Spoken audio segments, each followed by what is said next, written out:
আসসালামু আলাইকুম সুপ্রিয় বন্ধুরা, চলুন আজকে কিছু কথা শুনে আসি মিজানুর রহমান আজহারি এবং এনায়েতুল্লাহ আব্বাসী তারা কি বলে এই কথাটি শুনে আসি। চলুন আজকে এনায়েতুল্লাহ আব্বাসী হাইব্রিড বক্তা বলছে মিজানুর রহমান আজহারিকে, এখন কী জন্য বলছে সেই কথাটাও আপনাদেরকে চলুন প্র্যাকটিক্যালি দেখায় দিচ্ছি। বিশ্বনবীর মেয়ের জামাতা আলী রাদিয়াল্লাহু তাআলা আনহু মদ খায়া নামাজে দাঁড়াইছে।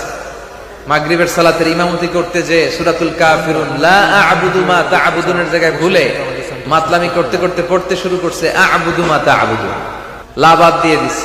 লা আ'বুদু মা তা'বুদুনের অর্থ হলো, ও কাফির মুশরিকরা, তোমরা যেই মূর্তির পূজা করো আমরা ওইটার পূজা করি না।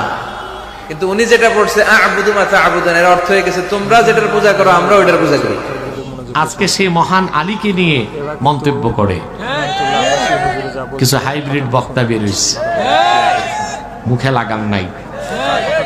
হযরত আলী নাকি মদ খাইয়া মাতাল হয়ে মাগরিব নামাজ পড়াইছে।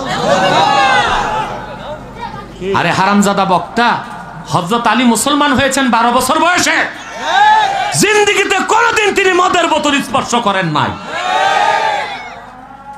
তোর বাপ ইহুদিরা তোরে যা খাওয়াইলো আর তুই তাই বললি? একবার চিন্তা করলি না কার সামনে কথা বলিস? হযরত আলী 12 বছর বয়সে মুসলমান হয়েছেন, আর ওনার জন্ম হয়েছে কাবার ভিতরে। এই জন্য পৃথিবীর ইতিহাসে একজন মহিলা যার নেফাসের রক্ত বের হয় নাই, তিনি হযরত আলীর মা।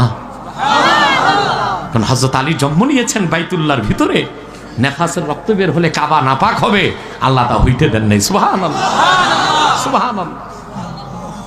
সে আলীকে নিয়ে মন্তব্য, হযরত আলী নাকি মাতাল হয়ে তারপর মাগরিব নামাজে দাঁড়াইছেন।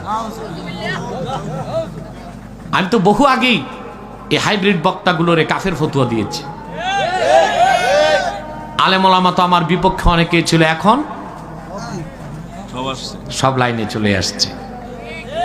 তো ঘুরে ফিরে তো ওস্তাদের কথাতেই ফিরতে হয়, তাই ফিরাটা আগে ফিরলে হয় না?